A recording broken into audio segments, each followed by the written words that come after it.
She was in a good mood, too, Carla said. She was so warm when she was speaking to us. Glad to see her out of the center. Yeah, she sounds happy and relaxed, Hillary nodded. She looked really good, too, Tanya added. I'm glad to see her doing well and on the road to recovery. Cara glanced around the room and everyone else agreed. All the girls seemed pleasantly surprised from Marnie's appearance and positive attitude. I think the time away from school and the break from the usual work drama really helped her out, too. She just seemed more comfortable in her own skin than before. If that makes any sense, Dawn said, pondering. She wasn't being so defensive like she used to. It's like she accepted the fact that the people who care about her are going to be there when she's done with her recovery, Liz says, twirling a piece of string from her shirt. I'm going to be the devil's advocate here, but don't you think it's a little too early to say that? Marnie could be putting on a front. She's only been away for a few months, Susan questioned. Yeah, I don't know, guys. Sometimes people don't show their true colors until after a long period of time. You never know how things will turn out, Craig shrugged, putting a chip into his mouth. Everyone murmured at Craig's words, thinking deeply about all the different possibilities. Rebecca joins in on the conversation, taking a sigh. Listen, we all need to be patient and give her time to recover. It may seem like she's doing great right now, but who knows when she'll relapse. I have a lot of faith in her, but that doesn't mean that we have to question the way she's acting right now. Let's all just give it time and hope for a smooth recovery. I hope everyone enjoyed talking to her. She says she misses the group, the school, and the students. The best thing I can do right now is give her space and allow her time to heal. Trust me, I'm a licensed psychiatrist. I know my shit, Rebecca tells everyone in a lecture. The rest of the group listened to Rebecca's every word. Cara appreciated her insight and thought it was very true. She looked around the room and everyone seemed to agree with her. Well said, Rebecca, Cara smiled and nodded. I think this is a good note to end on. She looked around at everyone. I think tonight should be all about having fun. Let's not spend the rest of the night worrying about Marnie. There's nothing we can do. Let's just hope for the best and trust in her recovery. And on that note, who wants to help me clear the table? Gionni asked as he glanced up into Cara's eyes. Yes, let's get right on with that so we can enjoy the rest of our night. I have fun things planned tonight. I'm going to prepare the living room for our game night. We'll put on some Irish music and make some traditional cocktails. Who's excited? Cara asked the group. Yes! Let's go, Liz said, rubbing her hands together, excited for the night. The others agreed and got up to take their plates into the kitchen. They placed them into the sink and began packing any leftovers away into the refrigerator. All right, we'll have a 10-minute grace period before we get into the games. After clearing your plate, feel free to grab a refreshment, use the bathroom, or take a break outside, Cara announces to everyone, waving her hands in the air. She helps her husband collect dishes off the table and scrape them into leftover containers. Everyone headed off into whatever direction they were going, chatting or heading outside into the cool night air as the sun went down. Susan and Hillary headed into the kitchen to help with the dishes. Everyone else was scattered throughout the house in their own little groups. Rebecca sat on the couch with Carla, Carol, Dawn, and Cris. Tanya, Michelle, and Liz all went outside for a smoke break. Craig, Brad, Tom, Michael, Pete, Richard, and Jorge were refreshing their beers at the bar. Maria and Nicole sat on the other side of the couch together. Michelle pulls a chair out from the patio set and sits down comfortably. She lights 2 cigarettes, one for Liz and one for herself. Tanya sits across from Michelle and Liz on the left side, puffing on her wax pen. So, what did you guys think about Marnie? Liz asked the two of them. I thought she was playing an act, Michelle commented, taking a hit of her cigarette. There's no way in hell she misses that school or the students. She wanted everyone to feel miserable. I think she just wants to impress Rebecca by cleaning up her act and showing that she doesn't need help to feel better. Yes, I agree with you. It's definitely an act to impress everyone that Rebecca doesn't realize. She can call herself a licensed psychiatrist all she wants, but deep down it seems that she doesn't know her sister's lying tactics, Liz says. I'm so glad to hear you guys say that. I thought I was the only one picking up on that energy, Tanya chimed in. I knew someone at the table was going to say it. Oh, definitely, Liz agreed. She was trying really hard to act like this sweet, innocent person now. You can't go from this vindictive and cruel person to this sweet, kind person overnight. It's not possible. See, I like where you're going with this, Liz. That's right on point, Michelle nodded. It's all facts. Rebecca will soon realize that Marnie's playing an act for all of us, Tanya nods in agreement. Hopefully, Liz says, taking a puff on her cigarette. I'll be surprised if some of the other girls agree with us. Most of all, I bet Cara and Don can't see past all the bullshit. Don's definitely an ass kisser. I mean, he's sucking up to her so much more now because she's in recovery. He will probably offer her the job back, but I don't know. He's become so used to being the leader and all that he might not want to give up now, Michelle agreed. I mean, you're right. He can go either way, honestly, Liz said. But Don's always been one to be sympathetic and a softie. I'm sure deep down he really cared about Marnie. He's kind of like that with everyone. Exactly, Tanya said. He probably cares a lot, but he can't see past all the bullshit. It's actually sad that he can't see through her lies. Well, we all saw it during the intervention. He not only played an act up there, but he acted like she had to get help right away or everything would come crashing down on her. I mean, I'm sure he truly cares about her and all, but he's just as dramatic as she is, Michelle sighed. Right, you're so right about that, Liz agreed. I mean, I get that he might have been a little panicked when Marnie was going off the deep end, but there's a difference between a little panic and trying to get everyone to stage an intervention for something not even so urgent. Yeah, exactly, Tanya agreed. I get being concerned for a friend, but Jesus, there was no reason to act like that. My God, I actually completely forgot about the fact that the whole intervention was staged. You guys don't even know the way that Don approached Cara and I. He acted like she was going to get arrested or something, but in reality, he just wanted to take control and lay her off. He made himself very clear when he said that she was in danger and this was our last resort. That was the first time I've seen him act all serious and put us in our places if we disagreed to the whole thing. What an act, Michelle said. Oh my God, seriously, Liz said, rolling her eyes. That was actually one of the most ridiculous things I've ever heard. No wonder Marnie went off the deep end. Exactly. I'm sure she felt betrayed by Don, of all people, Tanya agreed. But he's back to kissing her ass and acting like nothing happened. Doesn't he remember how hurt we all were? How we had to rehearse our speeches before standing up to her? I mean, the second she came into Cara's house, she lashed out on her own sister. I wouldn't forget about the time she got physical with me. I know she's a tough nut to crack, but seriously, is he going to act like nothing happened and just blindly sit there and forgive her? It doesn't make any sense. He's being incredibly fake to her right now, and she's asking the least important questions. Why does she give a fuck about how the school is running under Don's wing? I thought she didn't care about it anymore. And the students? She hated them and wanted everyone to feel miserable. What a great leader she was, Michelle stated sarcastically. Seriously, I agree with you guys. It's like none of that stuff ever happened, Liz said, taking another puff of her cigarette. She's not even asking the right questions. She's acting like we're the ones who did something to her, and asking if everything's running okay without her. It's insane. She definitely needs some time to reflect, Tanya nods. Journaling is a great way to release stress and not hold anything back. I wonder what tactics they taught her in rehab. She could learn a lot from just listening to a therapist. That's true. Journaling can help her in the long run. She can reflect on how she's been feeling, the pain that her job was causing her, and how she coped with it. There's probably a million things she could write about. And Rebecca calling herself a psychiatrist, she probably knows a thing or two that could help Marnie get back on her feet. Journaling being one thing, Michelle says. I completely agree with you. That's literally what they teach you to do in rehab, Liz said. She needs to be focused on herself. She needs to heal. She shouldn't be concerned about the school and all her old co-workers. She was honestly terrible at her job. I think we can all agree on that, Tanya said. We all had to put up with her bullshit for years. Let her stay in therapy a little while longer. Michelle takes another jab of her cigarette, nodding. Yes, for sure. I think they let her out too early. She could have spent another 6 months in there for all I care. There's no reason to rush recovery. Maybe Rebecca had something to do with it. Maybe, Tanya murmured. I do think it's weird that Rebecca would want Marnie out only after a couple of months. I mean, is she going to supervise and watch over her for the rest of recovery? Probably, Liz shrugged. I think Rebecca is a little obsessed with Marnie, to be completely honest. Obsessed? Or maybe just being a good sister and looking out for her. I mean, it's good that she offered her a room in her apartment and all. I just don't understand why she would want to rush things. This is all happening too fast and Marnie might have a tough time getting her shit together, Michelle commented. Yeah, Liz pondered for a moment. Her rushing this process could be a bad idea. She's definitely trying to get Marnie back to normal life too fast. Exactly. She won't be able to take care of herself properly. She'll need constant supervision, Tanya added. You know, I'd love to see a copy of her license and her degrees.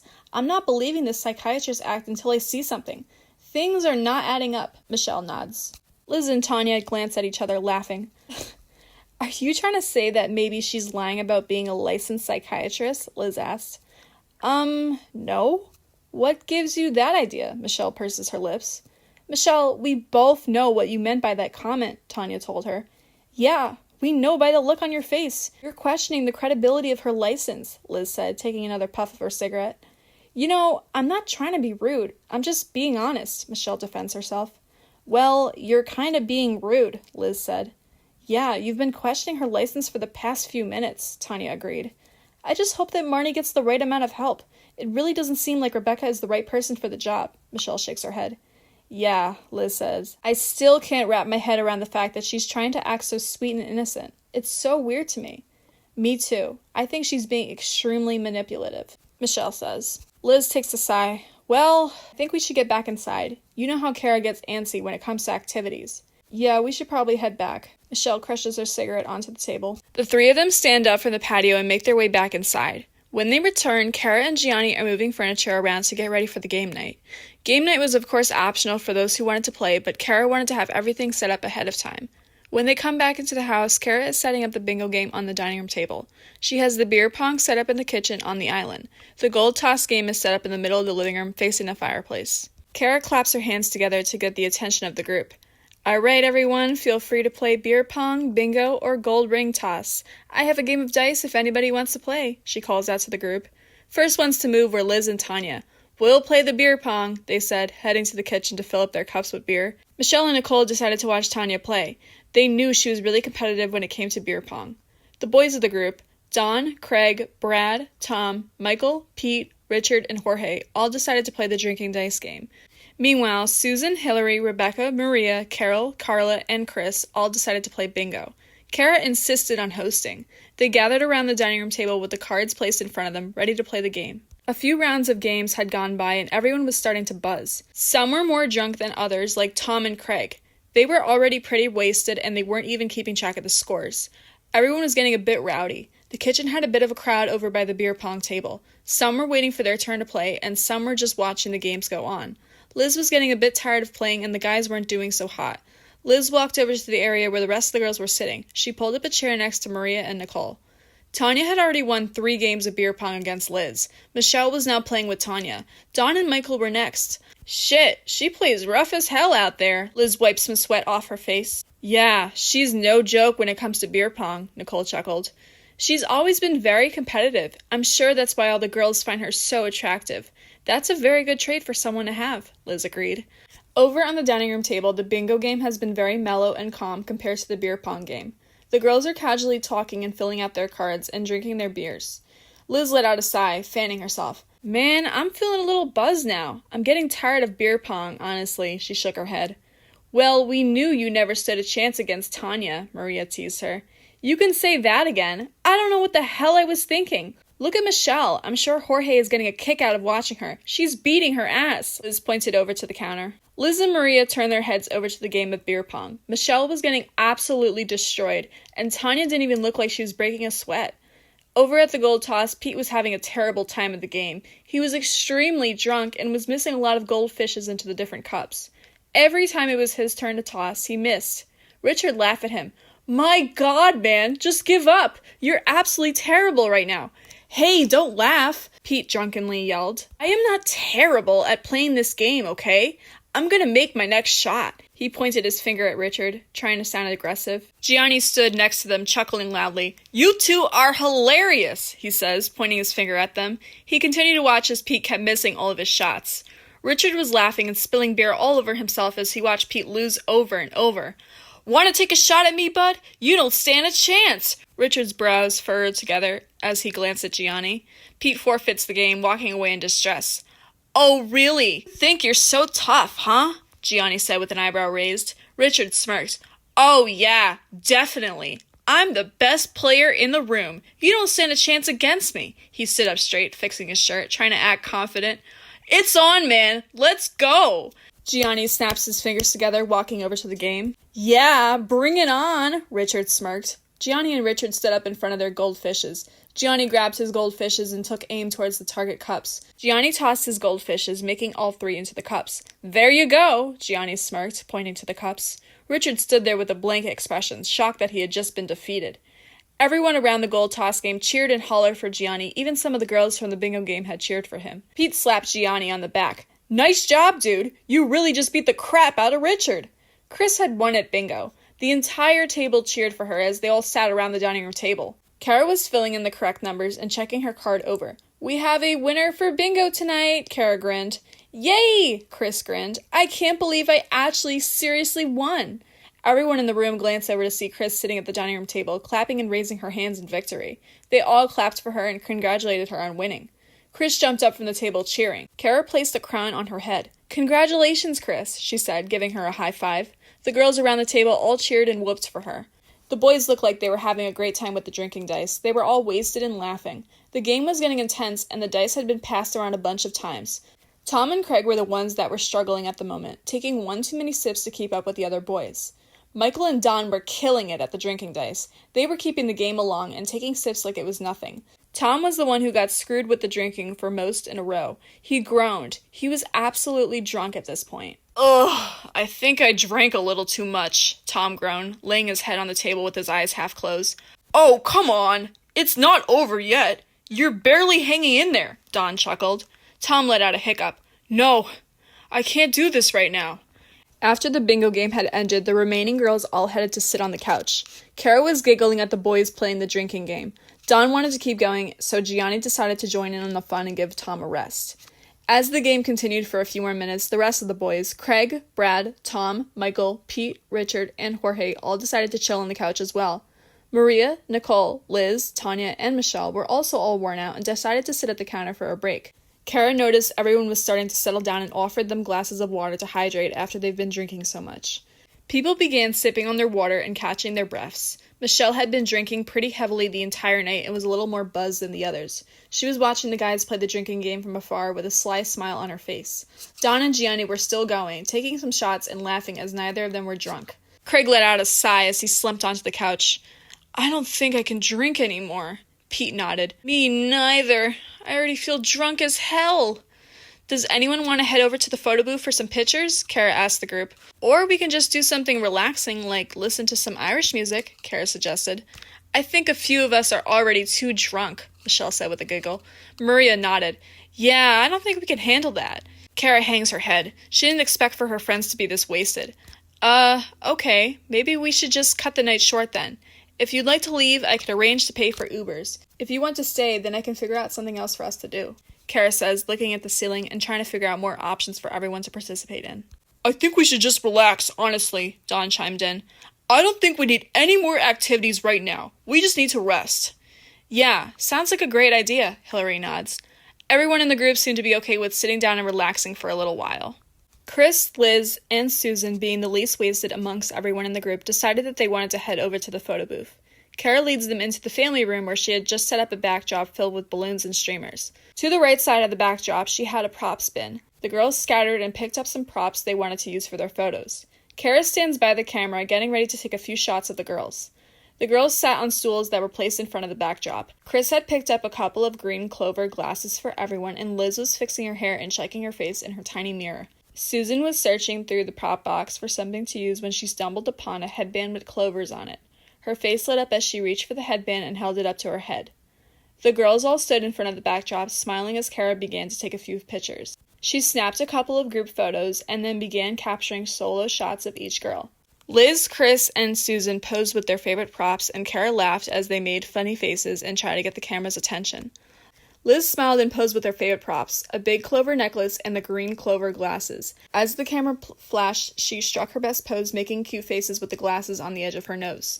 Cris held up a big glass of beer on a stick as Susan held up a green picture frame and made a pouty expression. The girls all giggled and laughed while they took pictures. Cara captured their joyful moments with the camera. As Cara snapped pictures of the girls, they all began to laugh uncontrollably. Cris had just struck a hilarious pose, making a silly face with an orange beard on her face. "Oh my god, I can't stop laughing," Liz exclaimed. Susan chuckled. "Me either. This photo booth was a great idea, Cara." Cara smiles at the girls' feedback. As the photos print out of the Polaroid, she shakes them a little bit and hands them to the girls. "These are great. You girls look hilarious," she commented. The girls took the photos and began examining them closely. "These are so cute," Liz said, giggling at her picture. Cris held up her picture with the orange beard and cringed. "I look ridiculous," she said, laughing uncontrollably. After their fun at the photo booth, the girls head back into the living room where everyone was relaxing. When they walked back into the room, Rebecca was dancing around the room, engaging in some light entertainment for everyone. She was twirling around in her long skirt as she followed the tunes of the music. The girls were a little confused at first, but they couldn't help but laugh at the scene of Rebecca twirling and dancing around. Don and Gionni were sitting on the couch watching her with amusement. "What's gotten into her?" Nicole asked, watching Rebecca dance. Liz giggles. "I don't know, but she looks like she's having fun." "Maybe she's just had a little too much to drink," Maria suggests, nodding at the sight. Cara stands back at the entrance of the living room, watching Rebecca's traditional dance moves. "You are a great dancer, Rebecca," she says, clapping slowly as Rebecca's dance moves come to an end. Everyone in the room applauds and smiles widely at Rebecca. Rebecca blushes and bows as a thanks. It's quite obvious that she's very proud of the attention she's receiving, as all eyes are on her. After seeing the amount of people that have been drinking, Cara figures it's best if everyone goes home safely. "I think we should call it a night, guys," Cara said, grabbing her phone from inside her bra. Craig and Maria volunteered to leave first once again. "I think we'll head out," Maria nods, giving Cara a brief hug. "This is the first time I've seen him wasted since our wedding," she chuckled. No problem, honey. I'll call you guys an Uber if that's okay. Or, are you able to drive?" Cara says understandingly. "That's alright, don't worry about it. I'm not too bad. I can drive," Maria says. She waves to everyone as she and Craig make their way out of the door very slowly. Craig stumbled a bit, but managed to stay upright as he made his way out of the door with Maria's help. Cara closed the door behind them and turned to the group. "Who wants to be next?" she asked. "I guess that's my cue to leave. I was never good around drunk people. I think we all know that by now," Cris chuckled, giving Cara a hug. "Thank you for including me, Cara. I really enjoyed myself tonight. It was nice to get with the group again." "Oh, of course. I'm glad you decided to join us," Cara smiled. "Have a good night, everyone," Cris says. She turns to wave at everyone and makes her way over to the living room door. Cara turns back to the group, looking around to see anyone else who might want to leave. The first Uber was for whoever wanted to leave next. Carla, Carol, Susan, and Hillary all stand up next. Hillary could barely walk, she was so drunk. "I'll see you soon, Cara." Hillary stood in front of Cara, her eyes barely open. Cara gave her an understanding smile. "Get home safe, guys," she says, hugging each one of them. The four of them say goodbye to the rest of the girls as their Uber arrived outside. The girls leave, giving the others a final wave goodnight. Liz lets out a yawn, turning to her husband. "I think I might call it a night, too. I'm pretty tired." "Yeah, I think I'm ready to go also," Tanya nodded, agreeing with Liz. Tanya and Nicole get up from the couch and pass their goodbyes to the rest of the group. Cara orders 2 Ubers for Liz and Michael, Tanya and Nicole. "All right, guys, your Ubers are on the way. 10 minutes. Cara turns to Michelle, who was sipping on another vodka drink. "How are you feeling?" Cara asks, noticing her intoxication level has increased. "Right now, I could use a cigarette to go with my chaser. I'll leave soon, don't worry." Michelle chuckled, getting up from the couch as she kissed Liz goodbye. She waves to the other girls and heads out of the living room and onto the patio. Michelle opens the patio door and steps outside, closing it behind her. The cold air hits her like a wave, but it feels nice. She grabs a cigarette from her pack and lights it. She takes a long drag at the cigarette, letting the nicotine calm her down. "All right then," Cara shrugs. Rebecca is next to go. She decides on driving her car, insisting that she wasn't too wasted and doesn't live too far. She collected her valuables from the centerpiece and puts them into her bag. "Have a good night, Cara. Thank you for inviting me. This was a wonderful night. You praised my culture very well, and I appreciate that." Rebecca smiles, giving Cara a quick peck and a brief hug. Cara chuckled and smiled at Rebecca. "You're welcome, Rebecca. You are a great dancer. Glad you came tonight. I'll see you soon." Rebecca smiles in return, waving to everyone as she grabs her keys from the center table. She walks out of the living room into the front door and then out of the house. Cara orders 2 more Ubers, one for Pete and Richard and the other for Tom and Brad, who were all far from wasted to drive. The 4 of them exchanged their goodbyes to the rest of the group. Jorge was chilling on the couch with Dawn while Michelle went out for her smoke. They waved to Gionni and waited by the door. The Uber arrived for Liz and Michael, Tanya and Nicole. They say their goodbyes to the boys by the door and Cara. "Have a good night, guys. Get home safely." Cara waves to them as she closes the door. Cara turns back to the room. It was just Dawn, Michelle, and finally Jorge. Michelle was still outside. Dawn got up from the couch and went over to the door. There was a brief look of relief on his face as he noticed that the room was slowly emptying. "I'll take an Uber, Cara. I'll pay you back when I see you on Monday." Dawn gives Cara a hug. "Okay, and you don't have to pay me back. Everything's on me, no worries. Just text me when you're home." She patted him on the back. "Have a good night," Dawn waved to Jorge. "Thanks, Cara and Gionni, for hosting. This was a fun night." "Of course. I'm glad you enjoyed it," Cara smiled. Dawn insisted on waiting outside on Cara's porch. He was feeling dizzy and the bright lights were hurting his head. Michelle returned inside from her smoke break. "All right, babe. Let's get going before I puke my guts out," Michelle chuckled, setting down the heavy glass onto the table. Cara orders one final Uber for Michelle and Jorge. "It was so good seeing you again, Jorge. Hope you had a fun night," Cara smiled, giving the 2 of them hugs. "I did. Thank you for hosting. I'll never miss a Cara party." Jorge smiled back. "Thank you for tonight, Cara. It was fun." Michelle covers up her burp and hugs Cara. They both wave to Gionni in the kitchen. "Of course, Michelle. Text me when you get home, okay?" The Uber pulls up to pick up Don, and the second Uber picks up Jorge and Michelle. Cara